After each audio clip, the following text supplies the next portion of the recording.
3 वर्षच्या ह्या वर्षी ह्या आदिवासी सहकारी साखर कारखान्याचं उद्घाटन ह्या देशाच्या नेत्या, काँग्रेस पक्षाच्या नेत्या सोनियाजी गांधी यांचे असते आणि त्याच्यानंतर मी असेपर्यंत हा कारखाना सतत कंटिन्यू चालू राहिला, शेतकऱ्यांच्या हितासाठी चालू राहिला। 2003च्या अगोदर सुद्धा हे आदिवासी सहकारी साखर कारखान्याची वार्षिक सर्वसाधारण सभा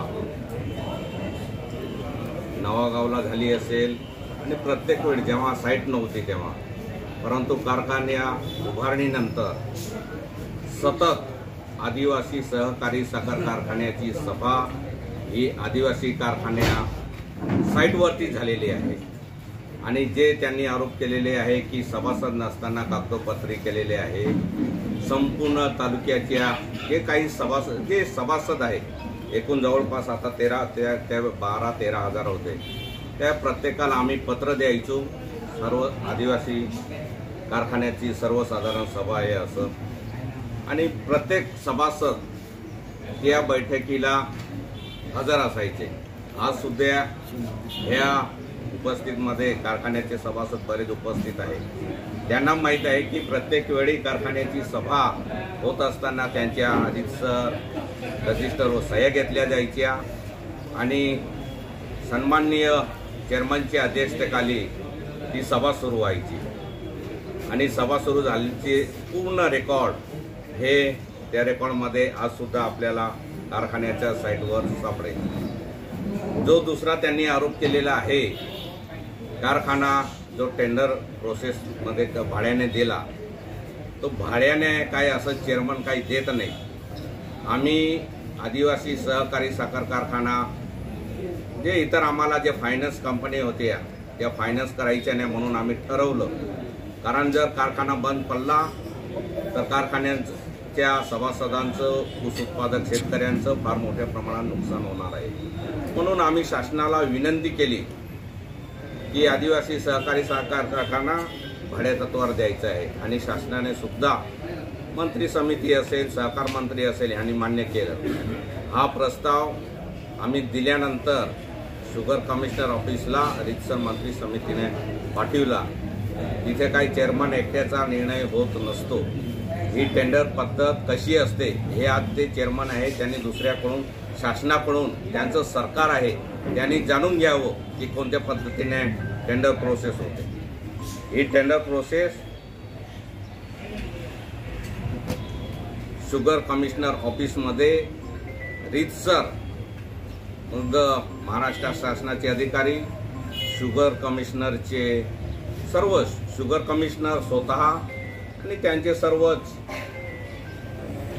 अधिकारी आणि महाराष्ट्रातून कोऑपरेटिव्हचे अधिकारी आणि कारखान्याचे प्रतिनिधी आणि जे टेंडर भरतात रीतसर बंद पाकिटामध्ये, लिफाफ्यामध्ये, त्यांचे प्रतिनिधी सुद्धा उपस्थित असतात आणि जसं इतर टेंडर प्रोसेस चालते तसं टेंडर भरलं जातं आणि त्या टेंडरमध्ये संबंधित कारखान्यांनी टेंडर रीतसर भरले, लिफाफे बंद पाकिटात, ते काही कारखान्याचे चेअरमन म्हणजे आम्ही वगैरे आमच्या समोर काही भरले जात नाही, ओपन म्हणजे ओपन सर्वांच्या समोर होतात आणि ते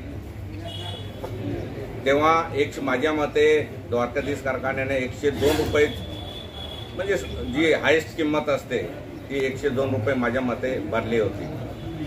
परंतु तेव्हा शुगर कमिशनर यांना असं वाटलं की हा आदिवासी साखर कारखाना आहे आणि 2 पैसे मिळायला पाहिजे आदिवासी शेतकऱ्यांना आणि कारखाना चांगल्या जास्त क्रशिंग झालं तर कारखान्याला त्याचा फायदा होईल। शुगर कमिशनरने स्वतः सांगितलं की कमीत कमी म्हणजे जास्तीत जास्त 112 रुपये तुम्हाला प्रत्येक टनामार्गे हा दिलाच पाहिजे आणि तेव्हा बार्गेनिंग झाली। त्यांनी 112 रुपयावर म्हणजे जे ठेकेदार होती संबंधित पार्टी यांनी मान्य केलं आणि त्यांच्या समोर ते लिफाफे उघडले गेले। हे काही म्हणजे कारखान्याचं मॅनेजमेंट आणि ठेकेदार म्हणजे जो कारखान्याला देतो आपण, ते काही त्यांच्या दोघांच्या संगनमती किंवा त्यांच्या संमतीने झालेलं नाही. हे रीतसर शुगर कमिशनरच्या कार्यालयामध्ये पाकिट उघडलं गेलं आणि प्रत्येक टनाला 112 रुपये भाडे हे शुगर कमिशनरने ठरवलं. त्यांना जर असं असेल तर त्या कुठेही चौकशीला आम्ही जायला तयार आहे. त्यांनी चौकशी लावावी आणि त्यांनी सुद्धा कमिशनर ऑफिसकडे रीतसर त्यांनी स्वतः जावं आणि सांगावं की तिथली परिस्थिती म्हणजे तिथलं ॲक्च्युअल टेंडर प्रोसेस कशी झाली आहे त्यांनी तपासून पाहावं. आज ते सिटिंग चेअरमन आहे, शासनाकडे जावं, शासनाकडे त्यांनी तक्रार करावी.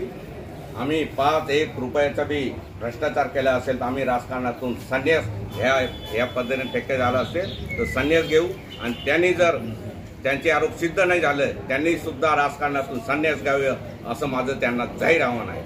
25 वर्षांमध्ये तुम्ही आरोप करण्या त्यांनी बघावं. जेव्हा संचालक मंडळाची बैठक होते, कोणतीही बैठक, मग कोणतंही सहकारी, मग जिल्हा परिषद असेल, पंचायत समिती असेल, सहकार विभागामध्ये एखादी उदाहरणार्थ नगरपालिका असेल, तुमचं सहकार विभागामध्ये मार्केट कमिटी असतील, शेतकी संघ असेल, सूतगिरण्या असतील, बँका असतील, कारखाने असतील, हे रीतसर म्हणजे दर महिन्याला म्हणजे बैठक आहे. त्या याच्याने जिल्हा परिषदचे सर्व 3 महिन्याने होते, परंतु जे आपण सहकारी संस्था म्हणतो यांची दर महिन्याला बैठक होते. रीतसर जे सभासद येतात त्यांच्या रजिस्टरमध्ये सह्या घेतल्या जातात आणि गणपूर्ती अभावी जर हे झालं म्हणजे आमच्या वेळेस तर पूर्ण सभासद हे रीतसर हजर राहायचे, सह्या आहे. स्वतः ते व्हाईस चेअरमन असून स्वतः ते गैरहजर राहायचे. त्यांना मिटिंगा कधी झाल्या काय झाल्या स्वतः गैरहजर राहण्या माणसाने विचारायचा राईट्सच नाही. ते कधी आलेच नाही. कारखान्याच्या नेहमी सतत विरोधात असायचे. जो माणूस त्या डायरेक्टर बॉडीमध्ये आहे, काही आम्ही चांगलं वाईट केलं असेल त्याला तेव्हा आरोप करायला पाहिजे होते, हजर राहून आरोप करायला पाहिजे. सतत गैरहजर राहून आता त्यांना दिसत आहे का बैठका घेतल्या की नाही घेतल्या. आम्ही सगळ्यांनी सहमताने आणि एकमताने जे काही ठराव झाले आहेत ते एकमताने ठराव त्यावेळेस पास केलेले आहे. भाषणामध्ये तुम्ही उल्लेख केला की 1 कोटी रुपये त्याचे मी आरोप केला म्हणजे असं आरोप केलेला नाही की विशेष लेखा परीक्षक वर्ग 1 सहकारी संस्था साखर धुळे हे ऑडिटर असतात लेखा परीक्षक आणि ह्यांनी कारखान्याचा पूर्ण त्यांच्या कारकिर्दीला अहवाल म्हणजे जे काय म्हणजे खरेदी विक्री केली आहे जे काय असते म्हणजे प्रोसिडिंगमध्ये त्यांनी जो आपण जे ठरावानुसार आपण करतो तो त्यांनी चेक केला आणि त्यांनी ते पूर्ण तपासलं आणि त्या तपासणीमध्ये ह्या माझ्यासमोर हा लेखापरीक्षण अहवाल आहे. ह्या अहवालामध्ये स्पष्टपणे चेअरमनने किती प्रमाणात भ्रष्टाचार केलेला आहे ह्या लेखापरीक्षण अहवालामध्ये स्पष्ट उल्लेख आहे. त्यांची खरं नियमानुसार बँक ज्या कारखान्याला आपण कारखाना म्हणजे ज्या भाड्याने दिलं आहे ते जेव्हा कारखान्याच्या शेतकऱ्यांना असेल कर्मचाऱ्यांना असेल जे पैसे जे दिले जातात ते एका खासगी बँक असेल किंवा स्टेट बँकेत असेल तिथे ते पैसे वर्ग केले जातात. परंतु त्यांनी ते पैसे थेट खरं कर्मचाऱ्याच्या किंवा शेतकऱ्याच्या एजंटी जे हे असतील त्यांच्या नावावर वर्ग करायला पाहिजे होतं. परंतु त्यांची एक स्वतःची पतपेढी आहे. त्या पतपेढीमध्ये त्यांनी ते पैसे टाकलेले आहे आणि ते पतपेढीमध्ये त्यांनी थोडे पैसे दिलेले आहे आणि ते पैसे आजसुद्धा बऱ्याच लोकांना मिळाले नाही. त्यांच्या पतपेढीला देणं हे सुद्धा अनियमित आहे, गैरकारभार आहे. हे इथे मी स्पष्ट उल्लेख करतो कारण त्याच्यात नोंद आहे. आणि पतपेढी असेल आणि पतपेढीचा बी कारखान्याचा काही संबंध नाही. सुमानिक ट्रेडर्स आहे त्याच्यामध्ये 1 कोटी टाकलेले आहे त्याचाही काही संबंध नाही म्हणजे कारखान्याचा त्याच्या तिथे सुद्धा 1 कोटीच्या वरती पैसे त्यांनी टाकलेले आहे. देवमुगरा गॅस एजन्सीचा काही संबंध? देवमुगरा गॅस एजन्सीमध्ये लाखो रुपये टाकलेले आहे. असे अनेक बोगस आणि बोगस बिलं म्हणजे कोटीने पैसे काढलेले आहेत. आमच्या म्हणजे आदिवासी सहकारी साखर कारखान्यावरती देवमुगरा मातेचं मंदिर आहे. तुम्ही पत्रकार उपस्थित आहे, पत्रकारांना मी आज आव्हान करतो, विनंती करतो, त्यांनी तुम्ही प्रत्यक्ष घटनास्थळी पाहणी करा. तिथे ब्लॉक बसवले आहे म्हणे, तिथं कंपाऊंड केलं आहे, तिथे आज एक ब्लॉकसुद्धा बसवलेलं नाही. ते आपण पाहणी करा. त्याच्यावरती 1,07,00,000 हे काढले गेले आहे. एवढा मोठ्या प्रमाणात भ्रष्टाचार झालेला आहे आणि हे सिद्ध होतं. मी जे सांगतो आहे ते काय मी खोटे आरोप करत नाही. हे आहे लेखापरीक्षण अहवाल वर्ग 1 धुळे यांनी मला आम्ही जो प्राप्त केला आहे ह्याच्यानुसारच आम्ही बोलतो आहे, आरोप करतो आहे. दुसरा एक प्रश्न आहे की शेतकरी ह्या लेखी परीक्षण अहवालामध्ये त्याच्यामध्ये सुद्धा नमूद केले आहे तो इलिगल आहे. कारण शेतकरी मेळावा हा खरं म्हणजे त्यांनी चेअरमन झाल्यानंतर घ्यायला पाहिजे होता. चेअरमन न होता ते कसं काय शेतकरी मेळावा घेऊ शकता? आणि कारखान्याच्या पैशामधून त्यांनी उधळपट्टी केलेली आहे. तर हा जो कारखान्याचा शेतकऱ्यांचा खरं तर शेतकऱ्यांचे मेळावे हे आयोजित करायलाच पाहिजे. शेतकऱ्यांची जनजागृती म्हणजे शेतकऱ्यांनी ऊस कसा लावायचा, शेतकऱ्यांना जास्त म्हणजे टनेज ऊसाला टनेज जास्त किंवा हे येण्यासाठी खरं म्हणजे शेतकरी मेळावे भरावले पाहिजे. पण त्या दिवशी जो शेतकरी मेळावा भरला गेला तो पूर्ण लेखापरीक्षण अहवालाने सांगितलेले आहे त्या वर्ग 1 लेखाधिकाऱ्यांनी तो पूर्ण अलिगल आहे. आणि त्याच्यामध्ये सुद्धा त्यांनी लाखोने बिलं काढलेले आहे. आणि आपल्याला मी जेव्हा आपल्याला हे ऑडिट रिपोर्ट देईल त्याच्यावरून तुम्ही आपल्याला समजून येईल की कारखान्यामध्ये किती कोटीचा भ्रष्टाचार झालेला आहे. एवढ्या कोटीचा भ्रष्टाचार झालेला आहे, ऑडिट रिपोर्ट दिलेला आहे, स्पष्टपणे आरोप दिलेले आहेत. मग त्यांना जेलमध्ये किंवा फौजदारी गुन्हे दाखल किंवा असे गुन्हे खरं म्हणजे दाखल व्हायला पाहिजे, परंतु गुन्हे का दाखल केले नाही हाच मला एक संशय येतो. कारण जेव्हा आदिवासी कारखान्याची निवडणूक लागली होती तेव्हा सुद्धा त्यांनी वरून म्हणजे महाराष्ट्र शासन लेवलवरून मोठ्या प्रमाणात प्रेशर आणलेलं आहे. आणि माझ्याकडे हे सुद्धा कागद आहे की त्यांचे जे उमेदवार आहे त्यांनी कोरे म्हणतो कोरे फॉर्म हे जे आपण अर्ज दाखल करतो त्याच्यामध्ये कोरे फॉर्म दाखल केलेले आहे. तरी सुद्धा त्यांनी ते अर्ज वैध दाखवले होते. किती प्रेशर आणायचं आता त्याच्यावरती सुद्धा आता थोडा कोर्ट मॅटर आहे. आम्ही गेलेलो आहे, शासनाला ते कळवलं आहे. परंतु आम्ही वेगवेगळ्या प्रकारे आम्ही शासनाच्या लक्षात आणून दिलं, पण शासन म्हणतं उशीर केला. परंतु ह्या भ्रष्टाचार इतर ह्याच्यामध्ये जे सिद्ध होईल आणि त्याच्यात सगळं निघेल तेव्हा ते होणारच आहे. ज्यावेळी तक्रार केली ती भाजपची होती, आता ते वेगळ्या पक्षाचे, त्याचा काय परिणाम होईल केला आता तो त्यांचा प्रश्न आहे. माझे वडील आदरणीय सुरुपसिंग नाईक साहेब असतील तेव्हापासून आहे काँग्रेस पक्षाशी एकनिष्ठ होतो, आजही आहे, उद्याही राहणार. आमच्या रक्तामध्ये काँग्रेस आहे. आता ते किती पक्ष फिरून आले, कुठे जातात, काय जातात, तो काय आम्हाला तो त्यांचा वैयक्तिक प्रश्न आहे. मला एक म्हणणं आहे की माणसाने कुठेतरी एकनिष्ठ राहावं. इकडे तिकडे उड्या मारण्यात काही अर्थ नाही. आता त्यांचा एक आरोप आहे द्वारका साखर कारखान्याने त्यांच्याशी पार्टनरशिप आहे म्हणजे तुमची म्हणजे पार्टनरशिप असे माझ्याकडे एवढे पैसे राहिले असते तर निश्चितच मी स्वतः दुसरा कारखाना उभा केला असता.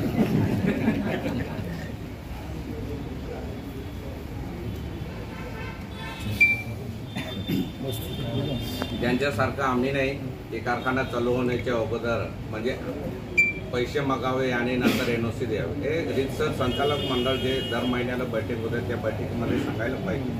NOC द्यायला काही हरकत नाही, काही अडचण नाही, काही होतं नाही. आतापर्यंत आम्ही जोपर्यंत कारखाना चालू केला प्रत्येक वेळी धुळे जिल्हा मध्यवर्ती बँकेला लिहून द्यायचो. प्रत्येक संचालक मंडळ म्हणजे स्वतः चेअरमन सहित आम्ही समर्थपत्र 100 रुपये स्टॅम्प लिहून द्यायचो. कारखान्याचं लोन पूर्ण नाही झालं तर कारखान्याच्या प्रॉपर्टी आमच्या प्रॉपर्टी बी हे करावं म्हणून आम्ही तेव्हा लिहून द्यायचो. एवढी ती हिंमत लागते.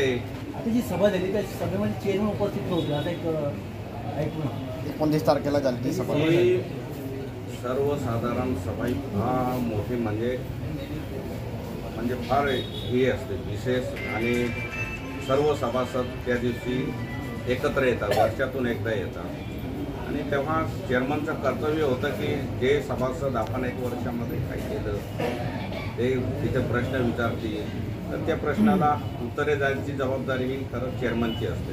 पण त्याच दिवशी ते नवापूर शहरामध्ये असूनसुद्धा गैरहजर राहिले. याचा अर्थ मग आम्हा सर्वांनी समजून घ्यायला पाहिजे की जेव्हा शेतकऱ्यांना म्हणजे माहीत पडलं असेल की माझ्याबद्दल काहीतरी किंवा बोर्डाविषयी कारखान्याने जे गैरकारभार केले त्याच्याबद्दल आवाज उठतील म्हणून ते जाणून बुजून गैरहजर राहिलेले आहे. आपल्याकडून जे आरोप झाले आहेत इकडून पण आरोप होत आहेत. जर आपल्याकडे जे आपण कागदोपत्री पुरावे दाखवले आहेत तर त्या संबंधी आपण कायदेशीर काही कारवाईकडे जाणार आहात? निश्चितच जाणार आणि केव्हा तुम्हाला समजेलच ना. झालेले आहे ऑलरेडी, आम्ही तक्रारी केलेल्याच आहे. अशा गोष्टी आम्ही करायचं. आमच्या माहितीप्रमाणे कारखान्याचं बॉयलर ऑगस्टमध्ये सुरुवात होते, ऑक्टोबरमध्ये सॉरी. तर अजून त्याची काही तयारी दिसत नाही आहे. त्यावर आपण आतापर्यंत आमच्या कार्यकाळामध्ये दसऱ्याच्या दिवशी बॉयलर प्रदीपन व्हायचं, परंतु ह्या वर्षी द्वारकाधीश कारखान्याने जून महिन्यामध्ये एक पत्र दिलं की कारखाना चालू करण्यासाठी आम्हाला 20-25 कोटीचं खर्च लागणार आहे, त्याच्यासाठी आम्हाला NOC द्या. आतापर्यंत आम्ही स्वतः कार्यकाळामध्ये दरवर्षी आम्ही दसऱ्याच्या दिवशी बॉयलर प्रदीपन बॉयलर प्रदीपन करायचो, परंतु ह्या वर्षी दसरा 2-4 दिवसावर येऊन ठेपला आहे तरी कारखान्याच्या मशिनरी म्हणजे मशिनरीपासूनच आज काहीसुद्धा म्हणजे जेव्हा बॉयलर प्रदीपन होतं त्याच्या अगोदर बॉयलरची मशिनरीचं सगळं रिपेअर होतं. म्हणजे मिलपासून तर बॉयलर असेल, शुगर हाऊस म्हणजे जी मशिनरी पॅन असतील प्रत्येक मशिनरीची साफसफाई होत असते, परंतु आजपर्यंत तिथे काही साफसफाई झालेली दिसत नाही. खरं म्हणजे द्वारकाधीश कारखान्याने जून महिन्यामध्येच कारखाना चालू करण्यासाठी आदिवासी सहकार कारखान्याच्या संचालक मंडळाला विनंती केली होती की आम्हाला कर्ज घेण्यासाठी NOC द्या. द्वारकाधीश कारखाना हा भाडेतत्वावर 15 वर्षांनी दिला गेलेला आहे आणि तरी पूर्ण अधिकार हा मॅनेजमेंटचा असतो, कारण कारखाना आदिवासी सहकार कारखाना आज आदिवासी शेतकऱ्यांच्या सभासदांचा मालकीचा आहे आणि इथले कर्मचाऱ्यापासून सर्वच हे आदिवासी साखर कारखान्याला बांधिलकी आहे आणि त्याचं पूर्ण नियंत्रण हे आदिवासी सहकारी साखर कारखान्याचं संचालक मंडळाचं आहे.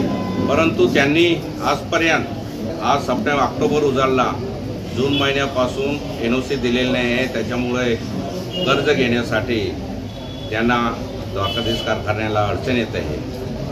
आम्ही असेपर्यंत प्रत्येक वेळीस म्हणजे ज्या बँकेकडून कर्ज घ्यायचो तिथे आम्ही NOC संमतीपत्र वगैरे लिहून द्यायचो आणि ती बँक धुळे जिल्हा मध्यवर्ती बँक असेल, इतर बँक असतील ते आम्हाला कर्ज पुरवठा करायचे. एवढा मोठा उद्योगधंदा असताना हे कर्ज घेतल्याशिवाय चालू शकत नाही, म्हणून कर्ज पुरवठा प्रत्येक कोणीही असेल त्याला कर्ज क्रम प्राप्त होतं.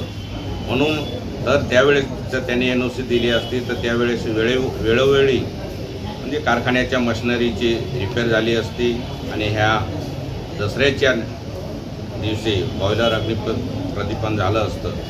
परंतु चेअरमन यांच्या हेकेखोर वृत्तीमुळे हे त्यांनी NOC दिलेलं नाही आणि भविष्यात बी कारखाना चालू होईल की नाही शेतकरी बांधवांमध्ये शंका निर्माण झालेली आहे. आणि जे भविष्यामध्ये कारखान्याच्या शेतकऱ्यांचं नुकसान होईल ते खरं म्हणजे त्यांनी जबाबदारी घ्यायला पाहिजे. आम्ही जबाबदारी हात झटकण्याचं काम हे संचालक मंडळ आणि चेअरमन करतात. त्यांनी तुम्हाला भावनिक आवाहन केलं आहे की आमच्या सोबत आपण सोबत मिळून कारखाना सुरू करू असं त्याच्यावर एकीकडे भावनिक आव्हान करायचं, एकीकडे टीका करायची, हे तुम्हाला तरी शोभतं का? हा, म्हणजे पोटात वार करायचा हा आणि हात म्हणायचा हातात हात घ्या, हे असं कुठं जमतं का? आणि हा कारखाना खरं म्हणजे आदिवासी सहकारी सभासदांचा आहे आणि खरोखर त्यांच्या मनापासून इच्छा म्हणजे बोलतात काय, करतात काय असं त्यांचं हे आहे. आणि आदिवासी शेतकरी बांधवांचं चांगलं होत असेल, 2 पैसे मिळत असतील, त्यांचं जीवनमान उंचावणार आहे, तर निश्चितच कारखाना चालू राहण्यासाठी आम्ही पूर्ण मदत करणारच. ह्याच्यामध्ये आम्ही जे काही गोष्टी आहे त्याच्यात राजकारण आणायचा विषयच नाही. त्यांनी कधी हात दिला की सांगितलं की कारखाना चालू व्हायला पाहिजे, तर निश्चितच आमचं सहकार्य आजपर्यंत आम्ही तर सहकार्याची भूमिकाच घेत आलेलो आहे. त्यांच्या ताब्यात गेल्यानंतर सुद्धा आम्ही सहकार्याची भूमिका घेतलेलीच नाही. कारखाना जर यावर्षी सुरू झाला नाही तर नवापूर तालुक्याचं खूप मोठं नुकसान होईल. असं नुकसान जेव्हा एक वेळेस आमच्या वेळेस सुद्धा एक अशीच परिस्थिती निर्माण झाली होती की कारखाना 1 वर्ष बंद राहणार होता.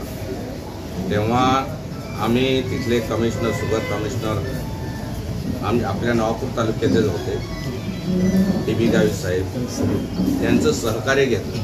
जेव्हा कारखान्यामध्ये अडचणी असतात किंवा अडचणींना सामोरं जाण्यासाठी वेगवेगळ्या अधिकाऱ्यांना भेटावं लागतं. ज्यांनी या क्षेत्रामध्ये हुशार लोक आहे, तज्ज्ञ आहे किंवा त्यांनी सांभाळलं आहे, त्यांना भेटावं लागतं, त्यांना आपल्या अडचणी सांगावं लागतं. पण हे कोणाला हे सांगतच नाही.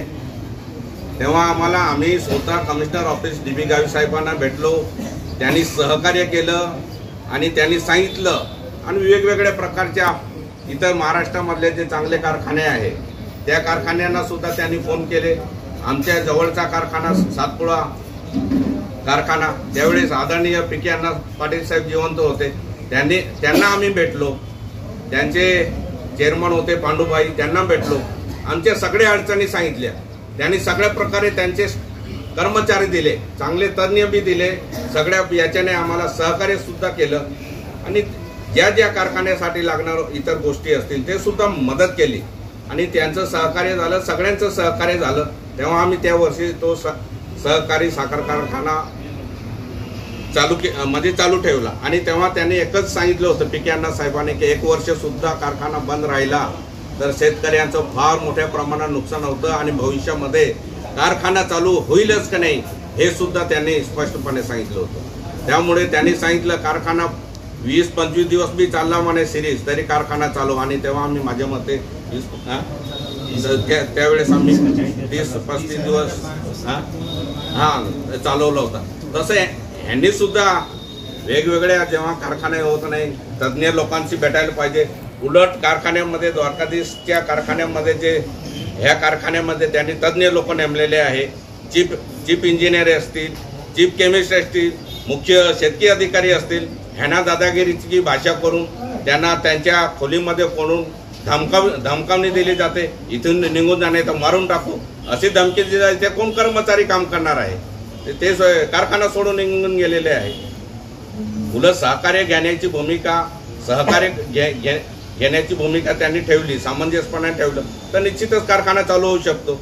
पण त्यांच्या अहंकारीपणामुळे हा कारखाना चालू होईल नाही शेतकऱ्यांमध्ये शंका आहे.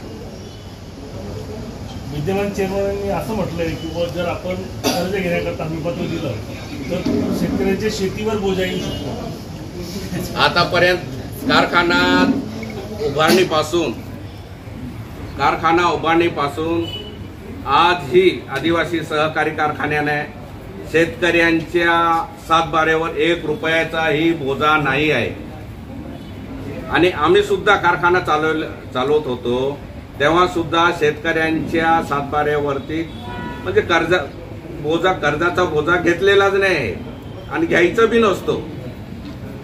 जेव्हा कारखान्याच्या सुरुवातीला जेव्हा कारखाना चालू होण्याच्या अगोदर आपल्याला जे काही कर्ज घ्यायचं असतं पूर्व हंगामी म्हणून आणि मालतारण कर्जावर, जेव्हा कर्ज घेतो तेव्हा आपण बँकेला लिहून देतो, संमतीपत्र देतो, आम्ही कारखान्याची मालमत्ता आहे त्याच्यावरती बोजा तारण ठेवला जातो आणि आम्ही लिहून बी द्यायचो. त्याच्या व्यतिरिक्त आम्ही लिहून द्यायचो की कारखान्याकडून जर हे सोडवलं म्हणजे कर्ज वसूल झालं नाही तर आम्ही डायरेक्टर बोर्ड लिहून द्यायचो. आम्ही 100 रुपयाच्या स्टॅम्पवर आम्ही लिहून द्यायचो की आमच्या प्रॉपर्टीवरून वसूल करण्यात यावं. ते ह्यांना इथे तसं काही नाही आहे. ह्यांना फक्त NOC द्यायची आहे. NOC दिली की लगेच द्वारकेचा कारखाना त्यांना जिथे कोणी संस्था म्हणजे कर्ज पुरवठा त्याच्याकडे अर्ज करतील सर कर्ज मिळणार आहे. परंतु त्याच्यामध्ये मोठ्या प्रमाणात मागणी होते आहे की आम्हाला काहीतरी द्या मगच NOC देईल. हे अतिशय चुकीचं आहे. शेतकऱ्यांना आमची विनंती आहे चेअरमनना की वेटीस धरू नये आणि त्यांचं जे जीवनमान जो 2 पैसे ऊसामुळे किंवा इतर पिकांमध्ये याच्यामुळे मिळत आहे 2 पैसे जो सदन झालेले आहे शेतकरी त्याला बिचाऱ्याला रस्त्यावर आणू नका. त्यांचं मेहनतीचं कष्टाचं जे पीक आहे त्याला मोबदला मिळायला पाहिजे. दादा, विरोधक असे आरोप करताय तुमच्या कारकिर्दीमध्ये तुम्ही शेतकऱ्यांना वेळेवर पैसे द्यायचे नाही, योग्य भाव द्यायचे नाही, त्यावर काय बोलाल? नियमानुसार 15 दिवसाच्या आत हे शेतकऱ्यांना कॅन पेमेंट देणं बंधनकारक आहे आणि आतापर्यंत आम्ही जोपर्यंत होतो तोपर्यंत 15 दिवसाच्या आत शेतकऱ्यांनी कॅन पेमेंट मिळालेलं आहे. असं राहिलं असतं शेतकऱ्यांनी आमच्यावरती तेव्हा गुन्हे दाखल केले असते, आम्हाला पळत फिरावं लागलं असतं. परंतु ती परिस्थिती आमच्यावर आलेली नाही आणि ते खोटंही आरोप करता आहे.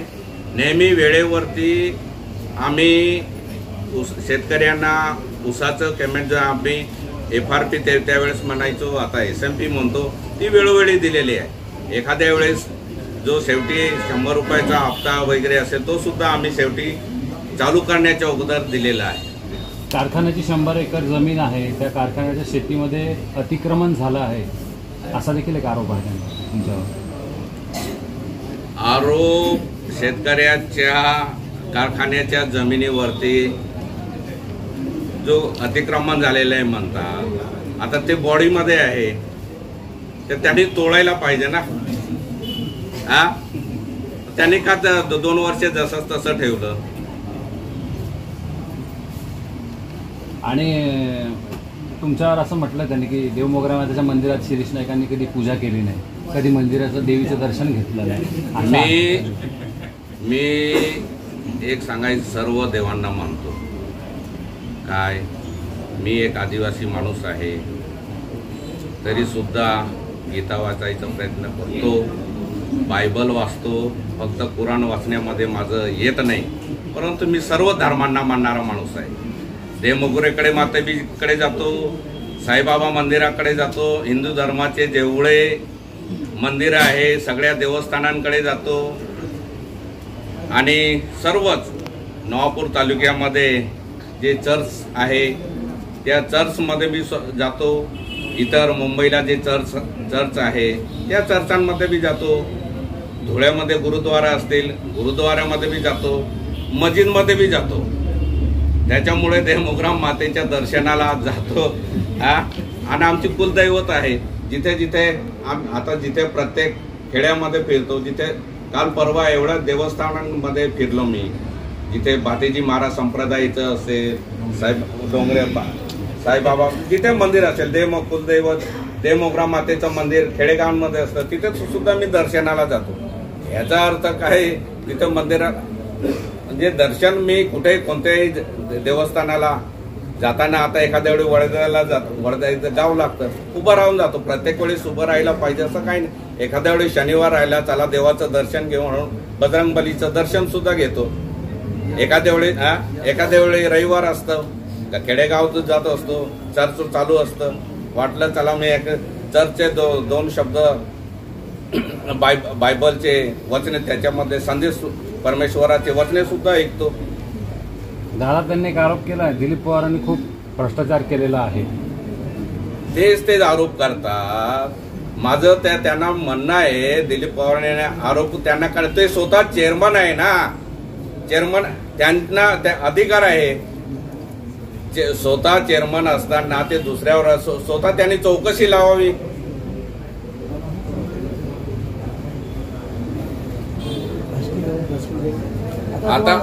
आता माझं म्हणणं असं आहे, ते दिलीप पवार आरोप करतात, ते जाधव कोण आहे हो, ते या संस्थेमधले शिपाई आहे, क्लार्क आहे ते माहिती नाही. ऑडिट रिपोर्टमध्ये ते सुद्धा आलेलं आहे की त्यांना तज्ज्ञ संचालक म्हणून घेण्यात येऊ नये. आणि बिगर म्हणजे सही न करता म्हणजे ह्याच्यामध्ये सरळ पूर्ण उल्लेख आहे, तुम्ही वाचा तो, आणि त्याच्यावरून तुम्हाला कळून चुकेल की जे स्वतःला कातडी सांभाळण्यासाठी दुसऱ्यावर काही आरोप करतात त्यांना पूर्ण अधिकार आहे की कोणाची चौकशी करायची, कोणावरती चौकशी लावायची, कुठे अतिक्रमण झालं आहे का, कुठे काय झालं आहे. आता मॅनेजमेंटमध्ये सर्वस्व ते आहे, तर त्यांना पूर्ण अधिकार आहे, त्यांनी सर्व ते चौकशी करायला पाहिजे. दुसऱ्यावर फालतू बिनबुडाचे आरोप करू नये. नवापूर तालुक्यातील सर्व आदिवासी, बिगर आदिवासी शेतकऱ्यांनी अशी अपेक्षा व्यक्त केली आहे, कारखाना बंद नको व्हायला, चालू राहायला पाहिजे, शेतकऱ्यांच्या हितासाठी व्हायला नको पाहिजे असं इथे जमलेल्या सर्व शेतकऱ्यांची, जे शेतकरी नसतील, सर्व गोरगरीब लोक आहे, सगळ्यांची इच्छा आहे कारखाना बंद पडायला नको पाहिजे. पण मी नेहमी हेच सांगतो आहे की कारखान्याचे चेअरमनांच्या हेकेकर वृत्तीमुळे ह्या वर्षी कारखाना चालू होतो की नाही होतो ही एक वेळ आली, म्हणजे शंका आहे. म्हणून आम्हा सर्वांचे, आम्ही राजकारणामध्ये विरोधक बी असलो तरी आदिवासी लोकांचं जीवनमान किंवा नवापूर तालुक्याच्या सर्व जनतेचं, सामान्य जनतेचं, शेतकऱ्यांचं, सगळ्यांचं हिताचं बघून कारखाना चालू व्हायला पाहिजे अशी आमच्या सर्वांची प्रामाणिकपणे इच्छा आहे. आणि त्याला आम्ही मागे बी सांगितलं की सहकार्य करायला तयार आहे, परंतु एकीकडे बोलतात वेगळं, एकीकडे करतात वेगळं, एकीकडे टीका करताना एकीकडे म्हणतात की सहकार्य करायला पाहिजे. कारखान्यांना कोणाला 500 कोटी 300 कोटी दिले. आमचे 2 कारखाने म्हणजे हे आता एकनाथ शिंदे साहेब सरकारमध्ये एक संग्राम थोपटे साहेबांचा आणि तो अशोक पवारचे आपले कारखान्याचं नाव नाही माहीत, 2 आमदारांना जवळपास कारखान्याने थक आम्ही 50-100 कोटीची दिली. परंतु सगळ्या कारखान्यांना त्यांनी लोन मंजूर केले, पण विरोधक म्हणून त्यांना म्हणजे थकमी शासनाने दिली नाही. मग संग्रामजी थोपटे वगैरे कोर्टात गेले आणि नंतर मग आमचं नाही होतं त्यांना बी होऊ दिलं नाही. म्हणजे शासनाने त्यांच्या जवळचे जे जवळचे आमदार आहे किंवा कारखानदार आहे त्यांना थकमी द्यायची आणि इतरांना द्यायची नाही. आणि आता सरकार त्यांचं होतं. आता कधीपासून सांगताय आम्ही 100 कोटी आणू, 2 वर्ष झाले, 100 काय 2-5 कोटी आणले का? म्हणजे भाडे तत्व नाही झालं, स्वतः आपल्याला पैसे मिळाले असं होऊ शकत नाही. भाडे तत्वाने दिल्यामुळे भाडे तत्व ह्याच्यासाठी दिलं जातं की कारखान्याची आर्थिक परिस्थिती बिकट राहिली तर ते देत आहेत. असं एक आमच्या मर्जीने दिलेलं नाही. शासनाच्या मंत्री समिती जी असते, म्हणजे सहकार मंत्री असतील, मंत्री परिषद असतील, त्यांच्या पूर्व परवानगीने, त्यांच्या परमिशनने होतं. असं काही चेअरमनने सांगून दिल्याने